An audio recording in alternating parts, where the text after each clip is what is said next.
Normal na lang sir sa atin na regular blood donor, yun po yung sabi ko nga kanina na napakahalaga po yung yung may concern din tayo sa kapwa natin, kasi kahit man lang doon sa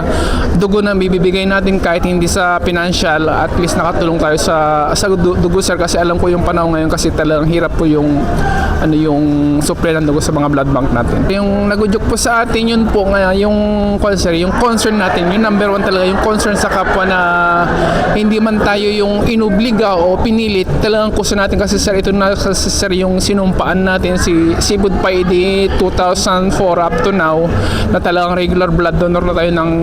dugong bombo at saka Red Cross sir.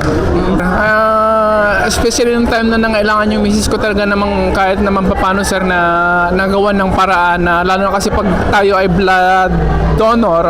so makikita kasi nila doon sa natin doon sa blood card natin, pa-priority kasi yan ni Red Cross. Kung halimbawa wala man doon sa halimbawa ang walang stock dito sa may Red Cross Ilagan, tutulungan kanila sir, kukontakin nila yung mga ibang Red Cross blood bank natin na kung may halimbawa may stock doon sa chapter na yun, paki-reserve kasi kailangan ng ganitong tao, kasi yun po yung talagang sir, tutulungan kanila, hindi kanila papabayaan in case ng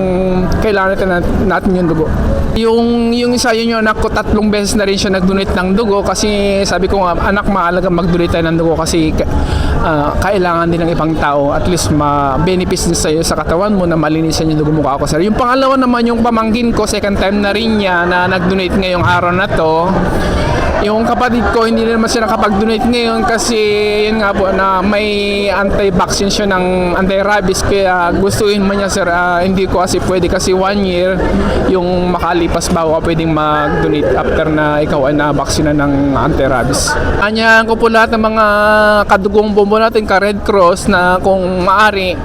suportahan natin yung ganitong panahon na kailangan ng dugo. Suportahan natin yung Bombo Radyo Philippines, especially ang Bombo Radyo Kawayan, para matugunan po yung pangangailangan ng ating mga kababayan, lalo na po ngayong hirap po yung